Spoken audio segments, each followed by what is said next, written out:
No. This is a crime show. I might get sued for that, but Nah, it was so short they'll never even know. This is a crime show where we commit crimes with each other.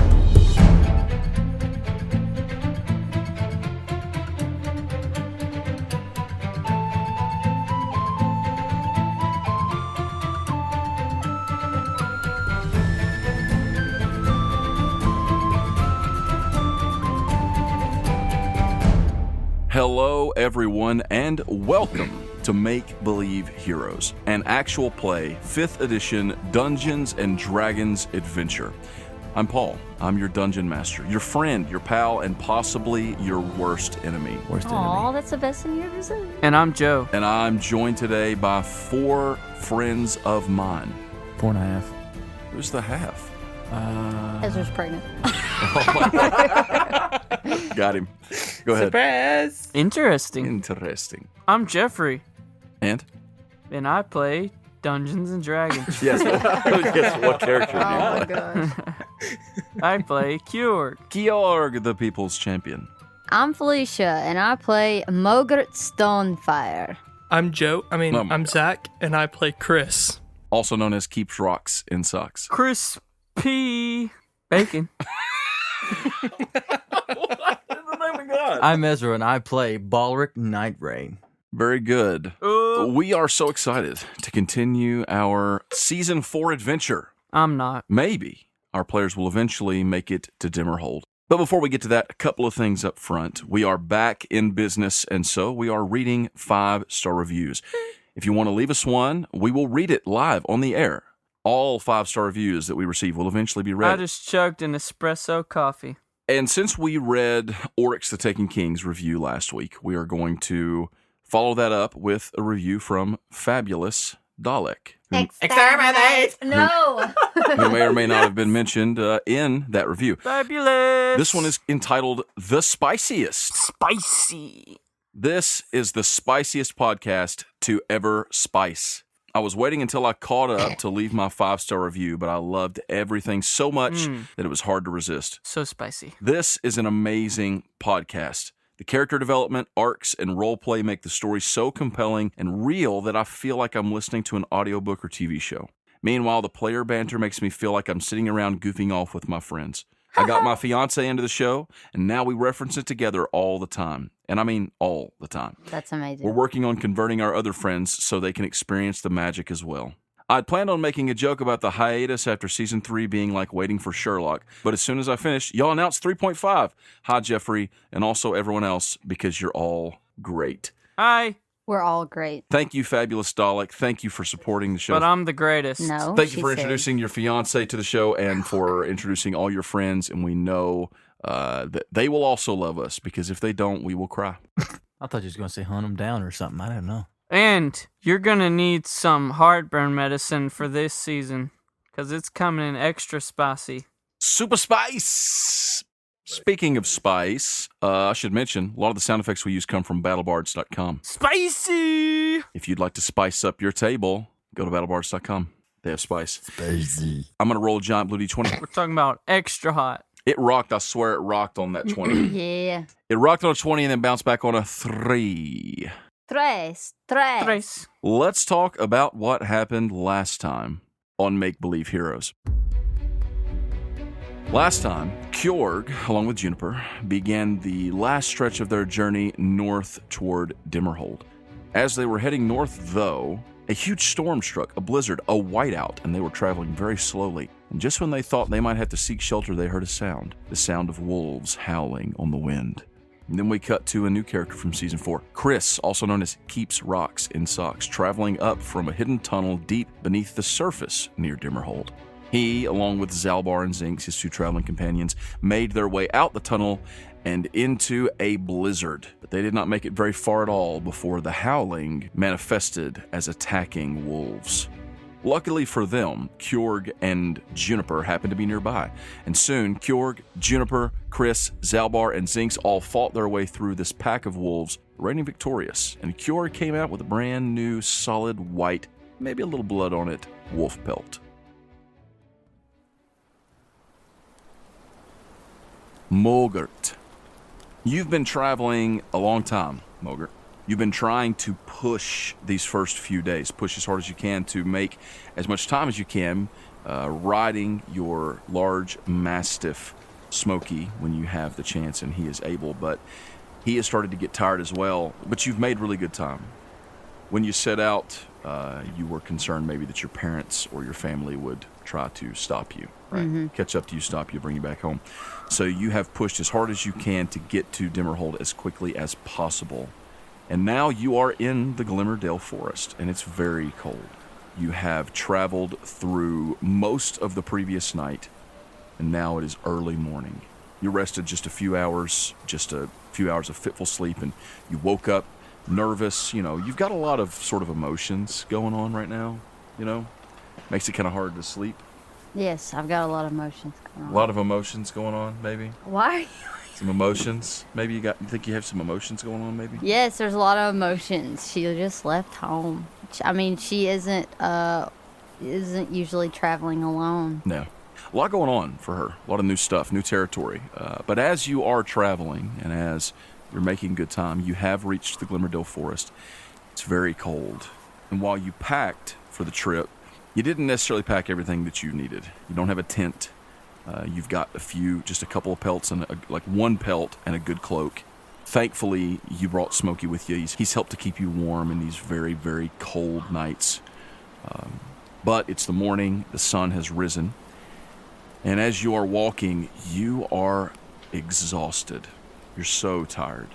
Probably developed a little bit of self-doubt, maybe, based on how hard things are going. Like, did I make a mistake? Definitely. But you just keep pushing forward, It's like, I've come this far. I've done this.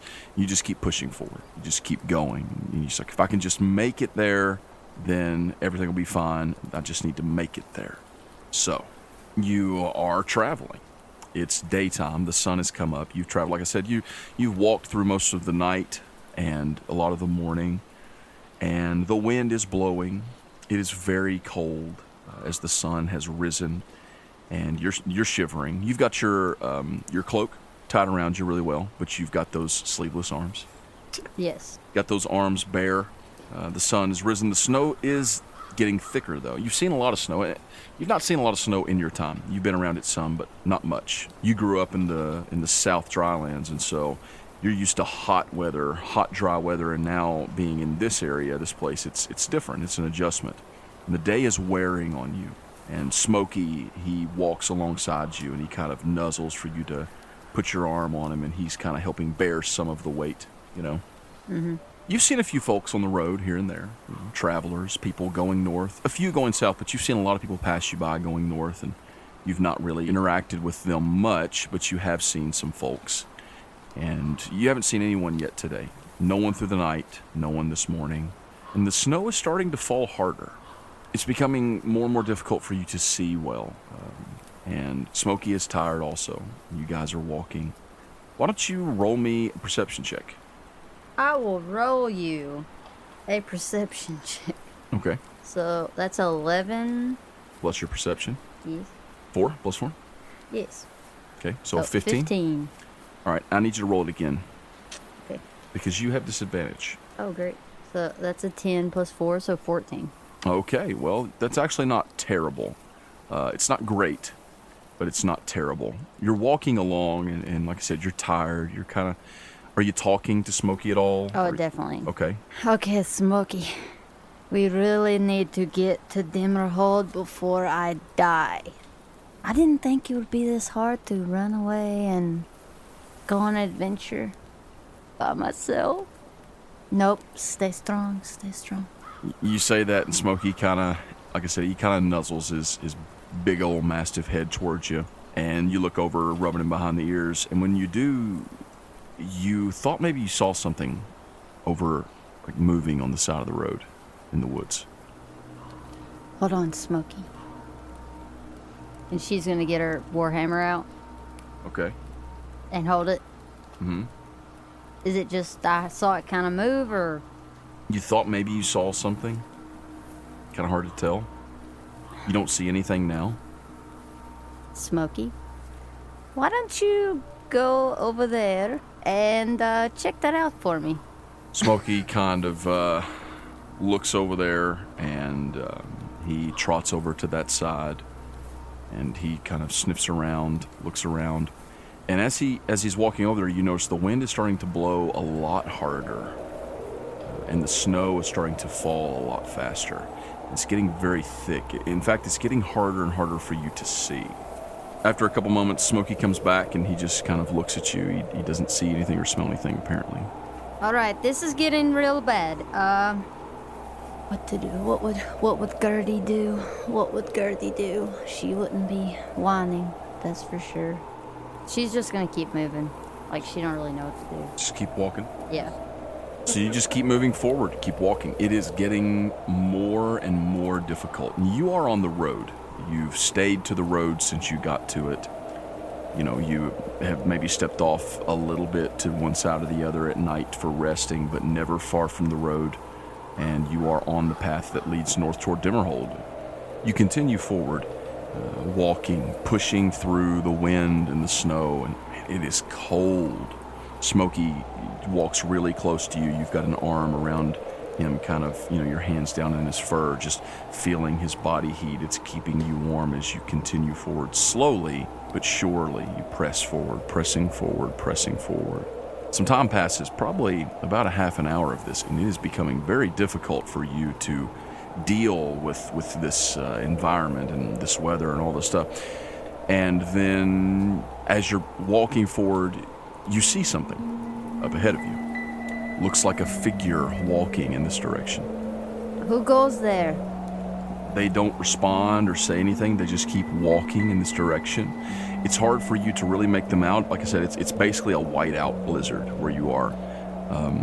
You're a little bit, just for some context for the listeners more than anything, you're a little further south than Kyorg and Juniper and Kris and all of them were in the last episode. So it's not quite as bad here.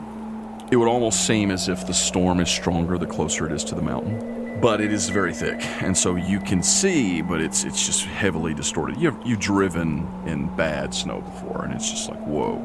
It's kind of almost like, so you can see a silhouette of a figure walking towards you, seem to have their cloak, a hood down over their head. You call out to them, but there's no response. They just keep walking towards you. I'm warning you. They just keep walking in your direction. They don't necessarily be walking straight toward you. They're just walking in your direction on the road. What do? Do you keep walking? Do you stop? I mean, she's standing there at a stop, like holding her great hammer or her war hammer in her hand, and just looking at these people, not taking her eyes off of them. And Smokey's probably standing ready too. Okay, so you kind of stop then. Yeah. And you're watching. This figure keeps walking towards you, walking. They finally come into view, and it looks like a human, male. He's got a cloak on, like I said, got his hood pulled down where you can only see like the bottom half of his face. He doesn't turn towards you. He doesn't say anything. He just keeps walking until he reaches you, and then he keeps walking past you, and then walks on a little further. You turn back, you see him, and he seems to just continue walking. Hasta la vista. I mean, I've already tried to, talk to him, so she probably wouldn't do it again. So you start walking forward again. Okay, that was really weird. Yeah, she's gonna keep walking. Roll me another perception check. It's a 13 plus 4, 17. Okay. You keep walking forward. You don't notice anything. It's Okay. It's not. I was gonna say it's quiet. It's not quiet, but you don't see anyone.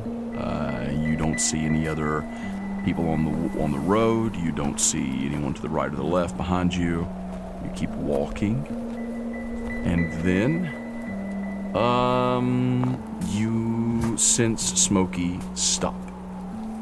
He stops, and you can see him and feel him tense up, and you see the hair like on his haunches kind of standing up, and he begins to growl with a low growl.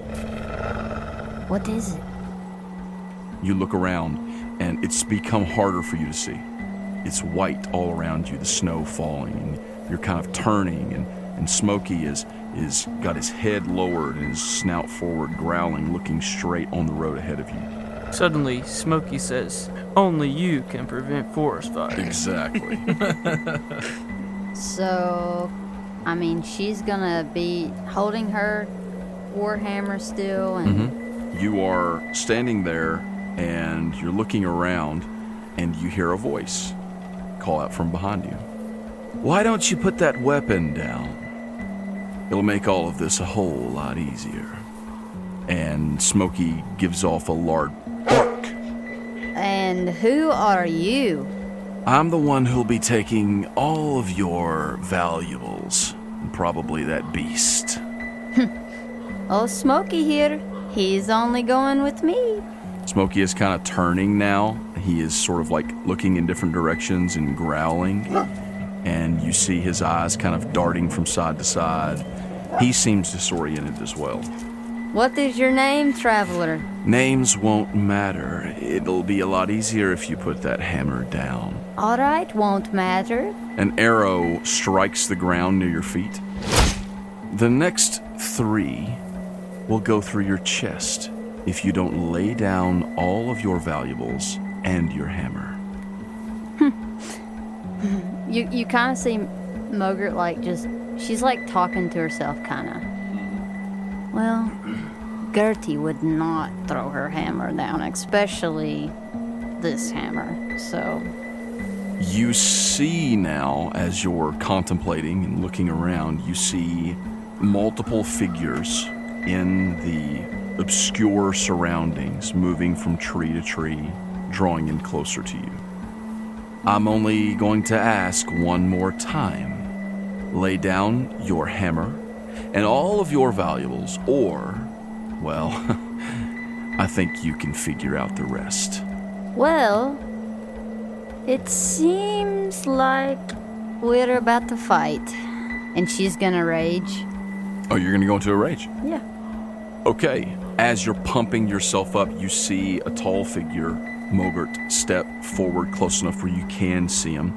He's scruffy looking, he's got long straggly hair, and he's got a short sword in his hand and a smirk on his face, and he looks like he's already won. Straight in front of you on the road. But then you hear another voice, and you notice movement from your right, and approaching from the right side of the road comes another figure. Ezra, why don't you describe what Mogart sees approaching from the right? My character comes up walking with a black cloak lined with silver. Fancy. Very fancy. Silver hair. Fixed up nice. Handlebar mustache. Handlebar mustache. Oh, yeah. Wow. Curly? Like curled up or just pointed? Yeah, curly. Let's do Curled up. Wow. Yeah, let's do it. Okay. Curly handlebar mustache, goatee, probably about 6 inches. Come down to a point? Yep. Okay. What about weapons? What's he holding? Does he have any weapons out or anything like that?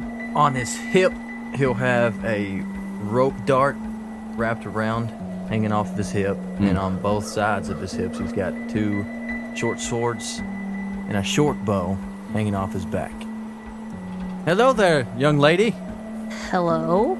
Seems like you found yourself in a sticky situation. Sounds like you're right. We're in the middle of something here. I don't think that this concerns you, sir. If you'd like to move along. Move along. Seems like you need to move along.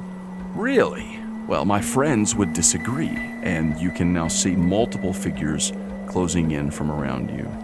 Young lady, what happens to be your name? Mogart, like, puts the warhammer, like, in one hand, and she reaches out for, like, a handshake. The name's Mogart Stonefire.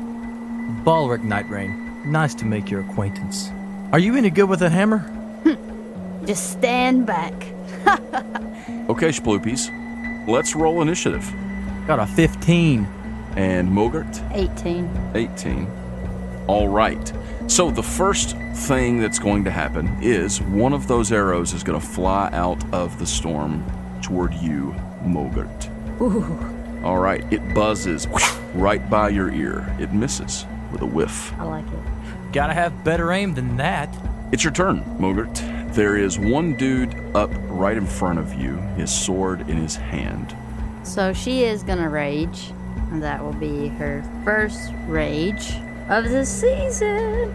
And then she's gonna have her warhammer two-handed, and she's gonna strike at the guy that is right near her. So that's a 3 plus 7. Beauts. That's not going to hit. Yep, that's going to be a miss. That was the first one. But you do have a second attack, right? Yep.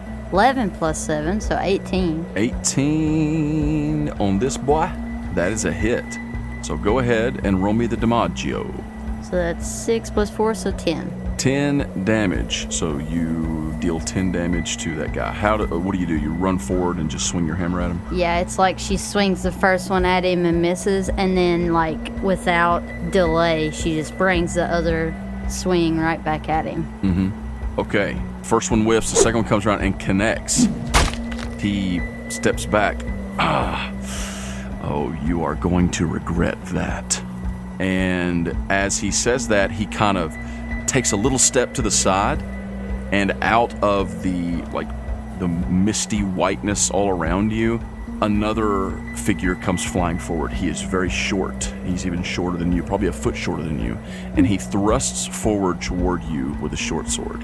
What is your armor class? 16. So that is actually going to be a hit. You take 9 piercing damage as he stabs up with his sword. However, remember, you are raging. And when you're raging, you are resistant to all slashing, bludgeoning, and piercing damage that is not caused by a magic weapon. So I take half. Take half of that. So you'll take 4 piercing damage from that. But I also need you to make me a Constitution saving throw, DC 10. Oh, by the way, did you add your +2 rage damage to that last one? Nope. Okay. Forgot about that. I'm going to go ahead and give it to you. You got to remember that. So 16 plus... You're good. Okay. You succeed. Oh, and you also, I forgot, you actually have advantage on saving throws against poison, I think, as a dwarf. Oh, yeah, I do. You succeed, and you do not take any of that poison damage, but you did take some of that sneak attack damage. The halfling, after stabbing you once, he spins, and he's going to try and drive his sword back up at you a second time. Okay, this one is actually a miss. So he whiffs with the second attack, and angry at seeing these people step up, especially when the halfling comes running forward, good old Smokey has decided, you know what? I don't like this, and he is going to try and attack the halfling. Lunging toward him, he is going to try and bite down with his big old jaws. That's not very good. Unfortunately, the halfling is a little too quick for him, and he bites down on nothing but air. But he does kind of put himself between you and the halfling, trying to kind of protect you a little bit. Now that the halfling has stepped forward towards you, the figure in the road says, "You should have stayed out of our business, friend." And he is going to step toward you, Mr. Night Rain. He's going to try and get you. It's not very good. What is your armor class? 15. It is enough. Oh, man. It meets a 15. So I got some bad news for you. Bad? I'm an uncanny dodge. You might need to, because let me see here. 22 damage. You want to uncanny dodge that? Yes. Okay, so you take 11 damage with an uncanny dodge. And I also need you to make me a save. I need you to make me a Constitution save. Con save. DC 15. Ooh. Oof. 6 plus 3. That's not good. Oh. It really could have been a whole lot worse. You take 15 poison damage as that sword that stabbed you was poisoned. How does that work? He was poisoned. I'll just put 15 more damage? Yep. And he is going to spin on his foot and stab at you, Mogart. Margaret! That's a hit. Yeah. You're going to take 9 damage. Yeah. It's piercing, but you can half it. It's 4. And I need a Constitution saving throw, DC 15. Why does this dude suck? 17. Okay, you succeed. You are not affected by the poison. And now it's your turn, Balric. Yeah, okay. Here's what you got. You got 2 dudes right up on your biz. Which dudes? A halfling and the main dude that's been yakking this whole time. I hate the main dude. You're within like 5 feet of both of them and 5 feet of Mogart. It's kind of sus. Okay. So, Mulgar. who you attacking? The halfling or the big guy? Big guy. Okay, roll me a d20. Oh. Add your attack roll. 4. 4 plus 7 is an 11, and that is a miss, unfortunately. You could try to stab him with your offhand with a dagger. Why not? I'm gonna die. Alrighty. An 11. 11 plus what? 7. That's a hit. Yay. Your dagger only does 1d4 damage, and you don't get the +4 from your dex because it's an offhand. But you can have sneak attack. D4. Okay. 14 plus nothing. So 14 damage 14 damage. to the main big dude, the Main taller dude. Big dude.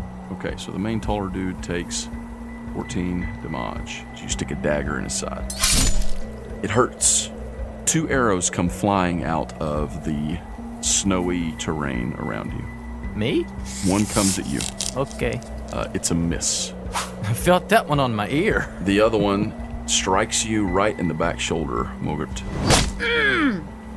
You take 7 damagio, piercing, so you can half that. So 3. Yes. Another arrow comes flying out of the darkness, or not the darkness, but the whiteoutness, the snowness, and it buzzes right by your ear, Mogart. Again, that guy's not very good with a bow. It's your turn, Mogart. All right. Okay. That guy that I hit a minute ago, he's right in front of me still. Mm-hmm. The tall guy. And then there's another one right next to him. Yeah, there's a halfling. So I got 2 people dudes. Oh yeah. Okay. So I'm gonna try to hit one of them. Human or halfling? Halfling that came out the second time. Okay, the halfling. Ooh, that's a nat 1. A natural Oh, 1. no. Okay, so the bad part of that is you're not going to get to make your second attack. The worst part is I need you to roll me 1d10. That's a 1. It's literally a 1. Plus your strength was a 5, so 6. So the halfling ducks just enough that it swings over his head and it crashes right into the back of this nice gentleman who's just trying to save you. And you take 6 damage Are you kidding me? to the back. It's not my fault. It's not her fault. It's the dice's fault. Are you serious? You take 6 damage. Yes, 6 damage.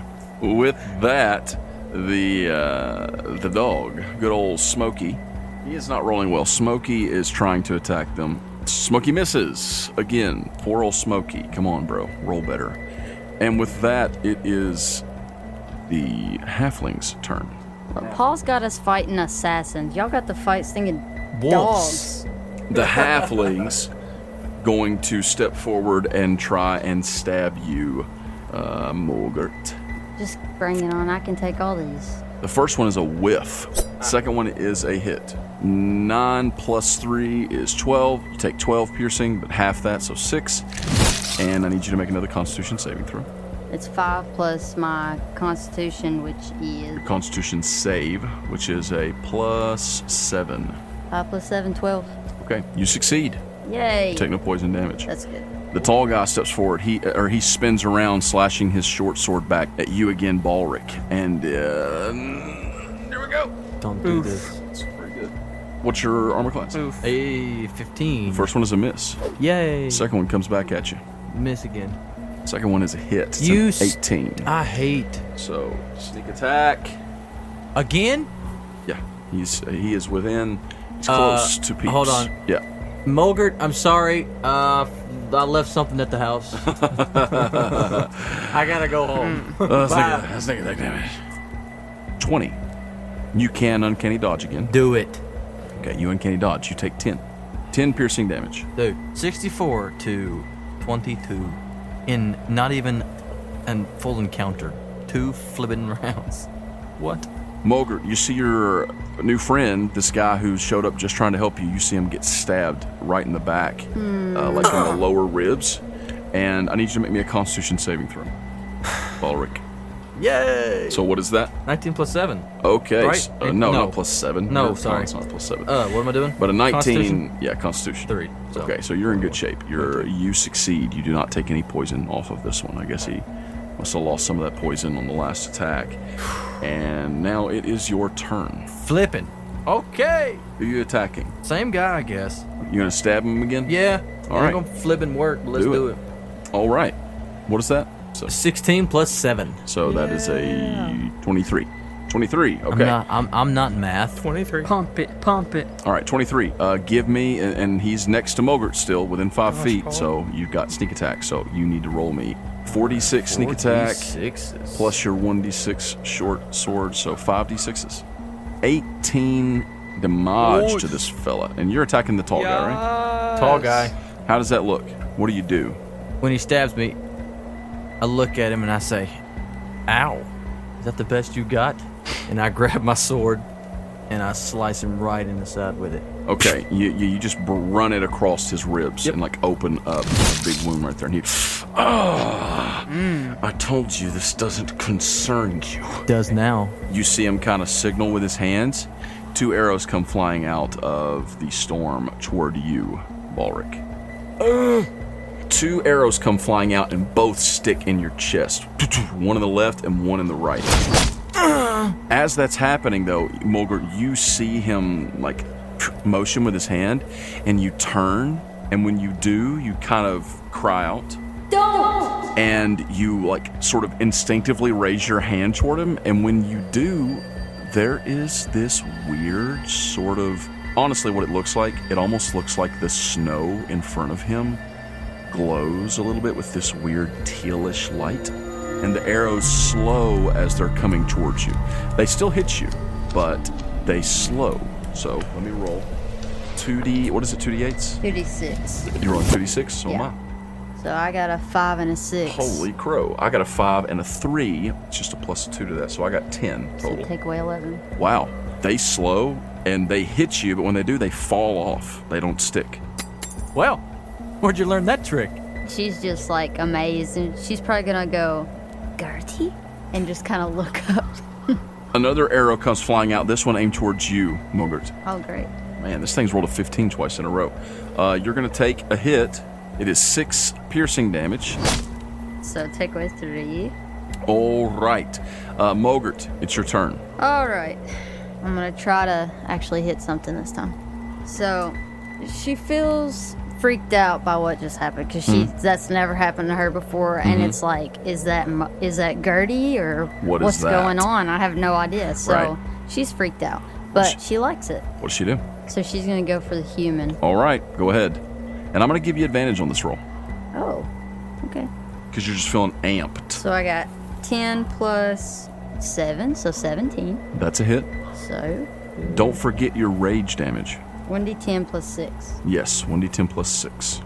Wow, so it's 10 plus 6, so 16. 16 damage. Good For hit. that guy. That's a good one. Good hit. So then she'll probably just hit him again. Okay. Because he's probably the one Yay. that motioned, didn't he? To shoot the arrow. Yes, he's the one. Yeah, he's the guy that's been doing it. So she's going to hit him again. Nice shot. So that's 12 plus 7, 19. That's a hit. So that is 6 plus 6, so 12. So you don't kill him, but you have seriously hurt this guy. Describe to me how this attack sort of goes down. She sees him shoot the arrows toward Balric, and that just made her mad. And then when she helped Balric, it gave her some energy, and so she just goes straight for him. She doesn't care about anybody else right now. So she goes at him, and she just swings, like, Swing, bat, a swing. yeah, swings right at his feet to try and swoop him. But, like, it comes up and hits him, like, in the side. And then after she hits him the first time, she swings up and, like, tries to hit him in the face. Okay, and you do. You hit him right in the face. And you see a couple of teeth go flying out. He staggers back and actually, like, falls down on his butt. And he's, oh, I don't even care anymore. You're dead. She's just gonna laugh. A bark comes out of Smokey, and Smokey jumps toward him, and he's going to have advantage on the attack roll. Go, Smokey! Okay, and finally Smokey lands with a 16 plus whatever it is. That's enough. Let's see what's his stat. Okay, and this is a bite, Smokey! Smokey! Smokey! and he rolls 6 damage. What's it? Oh my goodness. Smokey jumps onto this guy and bites down on his neck and kills him. Smokey! Smokey! Like, Smokey. I won't go into the graphic description of it, but Smokey is having this guy's esophagus So proud. for breakfast. He rips his throat out. MVP. Wow. MVP. That guy is dead on the ground, but you guys are definitely not out of the fire as the halfling spins on a heel and stabs right toward you, Balric. That's a hit. So you take 5 damage, piercing. Constitution saving throw. I got 11 plus 3. Okay, so you save, so you don't take any damage there. He's going to swing around and hit you again. That is also a hit. Yep, but you're going to take 7 piercing damage. I'm at 10. His blade stabs up through your chest, the halfling, and he yanks it out, quickly wiping the blade onto his vest. And it's your turn. This is not going as I'd planned. Actually, as you say that, you hear a sound. It's a weird sound. For a second, you can't figure out what it is because it's very windy. Wind's kind of howling. Yeah. It sounds like something running, and this weird animal cry from north ahead of you guys on the road. You're not sure what it is, and everybody kind of pauses and looks that way for a second, and then all at once, rushing into this not clearing, but this area on the road where you are, is a short, stocky, armored figure atop of a large, white-haired boar. And this boar slams into this halfling. I mean, at a full speed. One of its tusks, pierce it in the arm, it just sends it flying. Wow. And this dwarf, hops off of it and skids to a halt. He holds up a battle axe in one hand and holds up this, crystal in his other hand, and he yells something out in Dwarvish. And this, 15-foot diameter sphere pushes back in the air, and suddenly you guys can see 15 feet out all around you the snow is pushed out, and it's almost like this tiny little force field. And he starts yelling out, "Come at us or get out of here!" You see the halfling pick himself up, and he's got blood running out of his chest, and he turns and runs off into the woods, and you see movement in the trees as some others take off running into the woods. Mogart's gonna pull a Thor when he sees Hulk. Yes! That's right, get out of here! Run, you little scaredy cats! Yeah. I'll show you. Ow. He just falls over. Dead. Ow. He steps over toward you, Balric, and I'm assuming you're kind of down on one knee. Yeah. That looks pretty nasty you got there. Yeah. Would you like me to help with that? Yeah. He puts a hand over some of the wounds on your chest there, and he just speaks an incantation in Dwarvish, a prayer of healing, and you feel a number of hit points flood back into you. Be nice. How many? All of them. You're fully healed. 20. You feel 20 hit points. So I got 30. You feel those wounds start to close up some, and you're not completely healed, but you feel much better.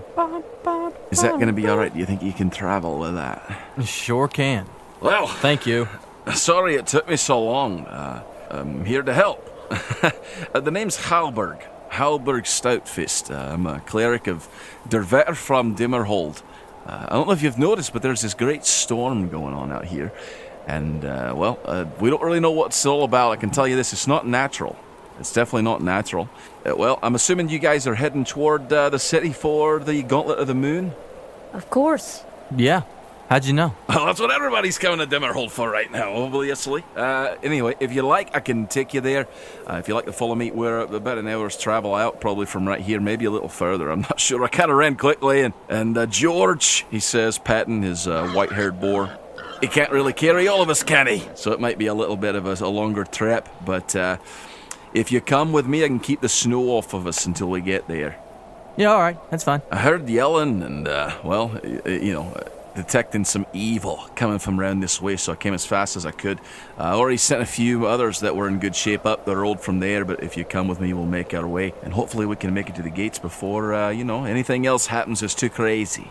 I think I'll get them next time. Oh, sure. It's just cold.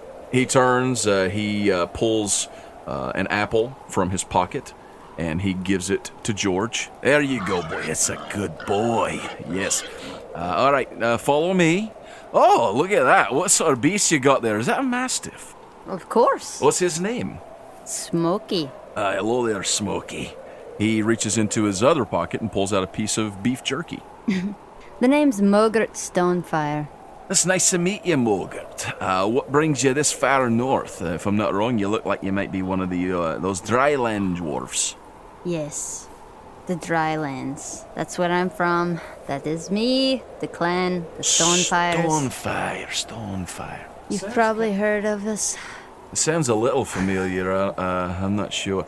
But anyway, I'm, like I said, name's Halberg Stoutfist. I'm a cleric. He's about your height, around the same. He's got black hair and a long black beard. He seems like a pretty young dwarf. Not too young, older than you, probably in his 30s or 40s. He looks healthy. He's wearing like chainmail with a big symbol of Dervetter on the chest. He's very jovial and friendly. He talks to you guys a lot on the way. In fact, he does not shut up the whole way. He never stops talking. Even when you start talking, he will start talking over you. Nice. And what's bringing you this way, sir? The name's Halberg Stoutfist. What's your name? Balric Nightrain. Balric. All right, nice to meet you. And where are you from, Balric? I grew up near Venthaven. Interesting. I've never been down to Venthaven, but I hear it's nice weather down there. Yeah. Nice and warm. It's better than this. It's never warm here. It's always cold. No. It's not always this cold, I'll tell you. This is really special, but it's always cold up here. I like to go down there and see the beaches. And is there always this many crazy people around? No, I'm afraid that with all the people traveling in for the gauntlet, it seems to be an increase in criminal activity. The gauntlet. Right, yeah. Anyhow, and he just goes on and on. He tells you about his family. He's got 3 kids, talks a lot about them. Talks about Dimmerhold, talks about some of the restaurants you need to check out while you're there. He gives some advice on which taverns have the best beers and which taverns you do not want to go to unless you want to get rot gut.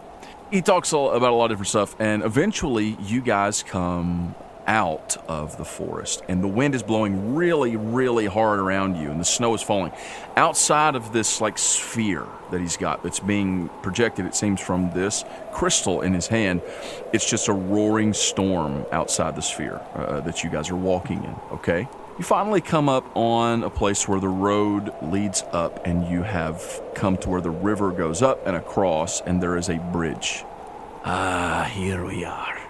There are people gathering at the entrance of the bridge, and you all sort of pause for a moment. We're going to cross this bridge, and if you'll just cross right over it on the other side, you'll be protected from the storm.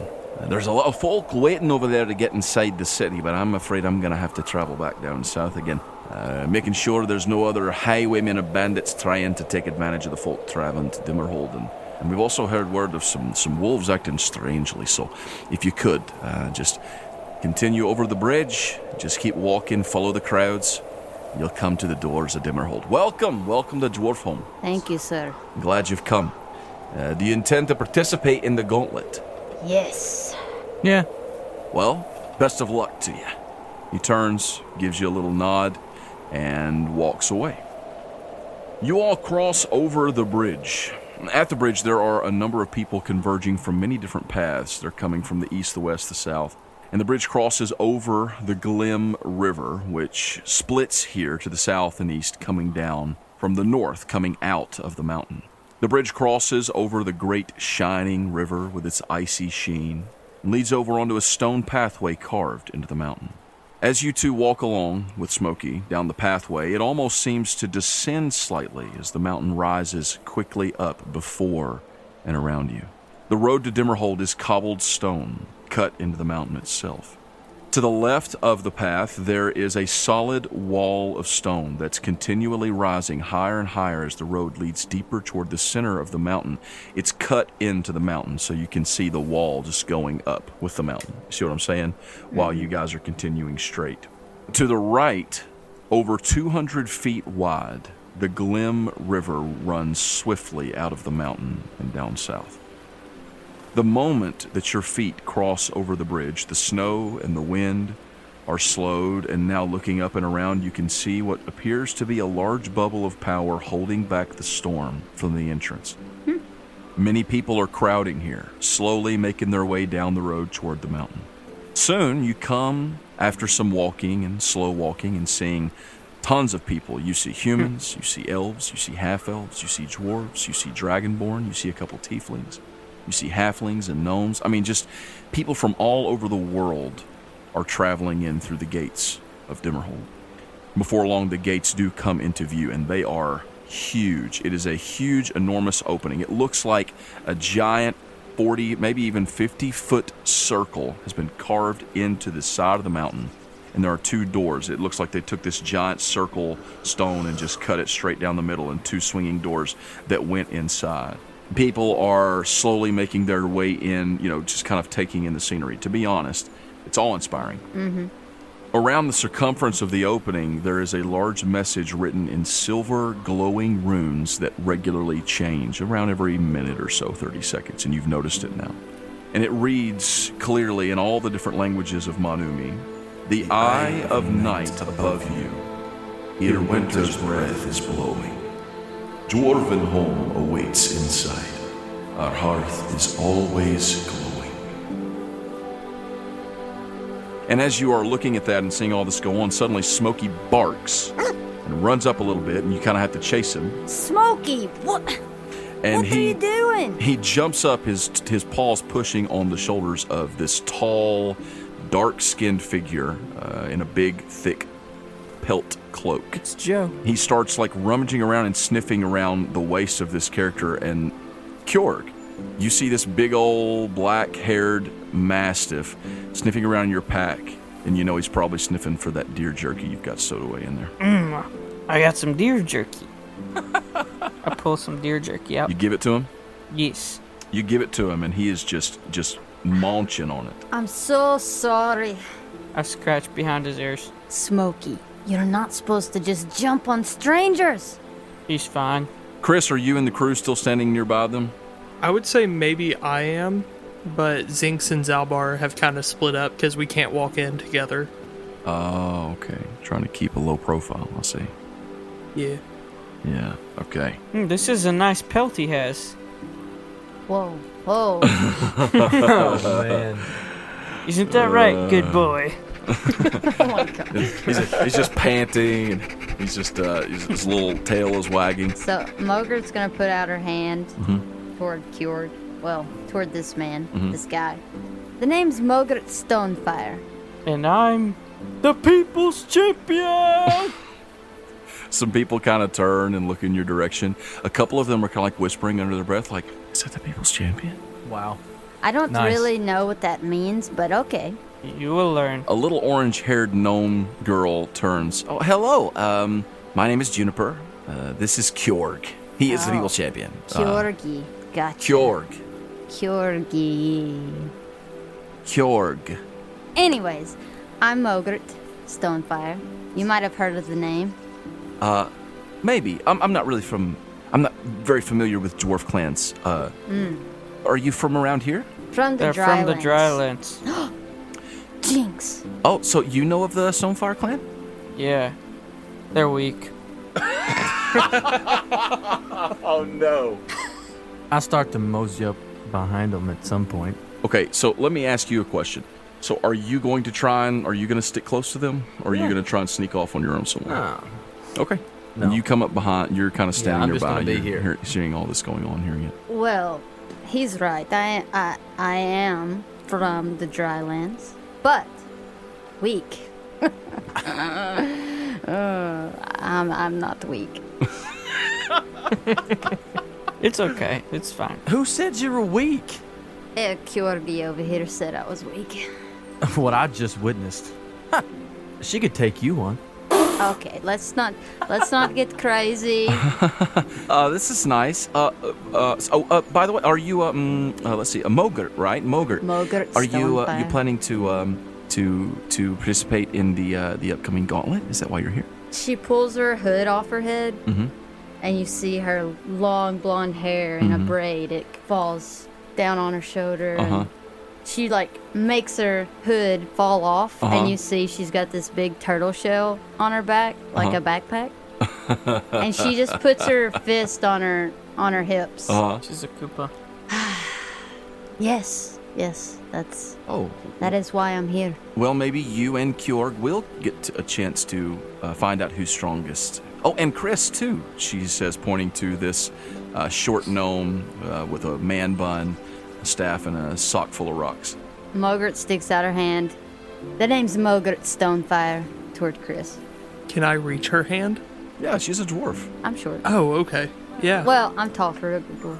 I kind of stand up on my tiptoes so I don't seem so short. And I shake her hand back. Yeah. I like him.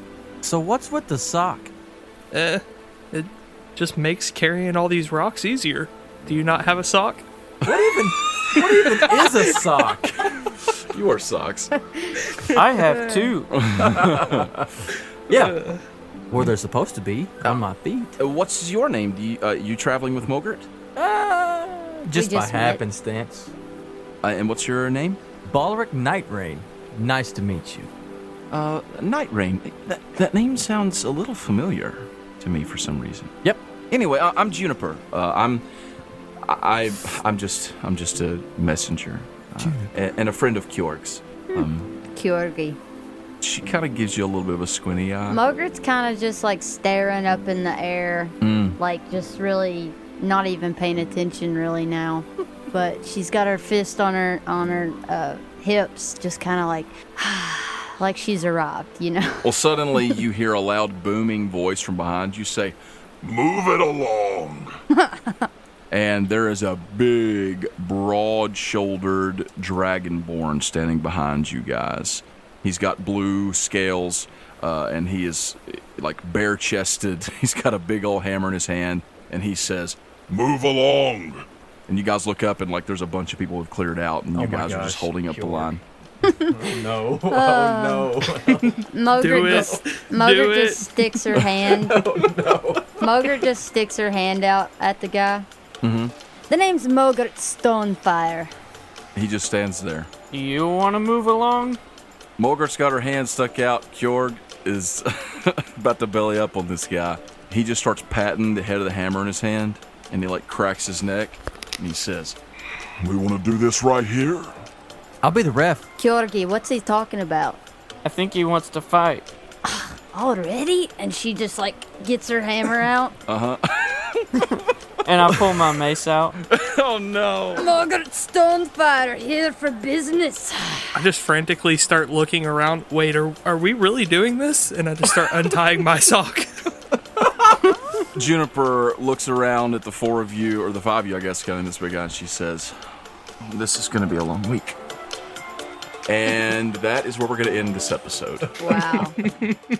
Wow. Thank you so much for listening. This has been Make Believe Heroes. We hope that you've enjoyed this episode. It's been something. Our four adventurers have finally met one another, and we will just have to see what antics they're going to get into when we return next week. Probably won't be good. Thank you for listening. We love you. Adios, muchachos and muchachas. Bye. Yeah. Goodbye. Ciao. Goodbye.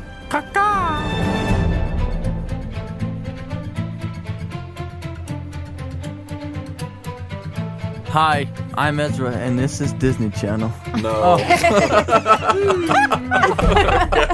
Oh, man. You're watching Disney Channel. Da-da-da-da-da. All right, go I ahead. wasn't ready for that. Wow, I never would have guessed I was watching Disney Channel. Never.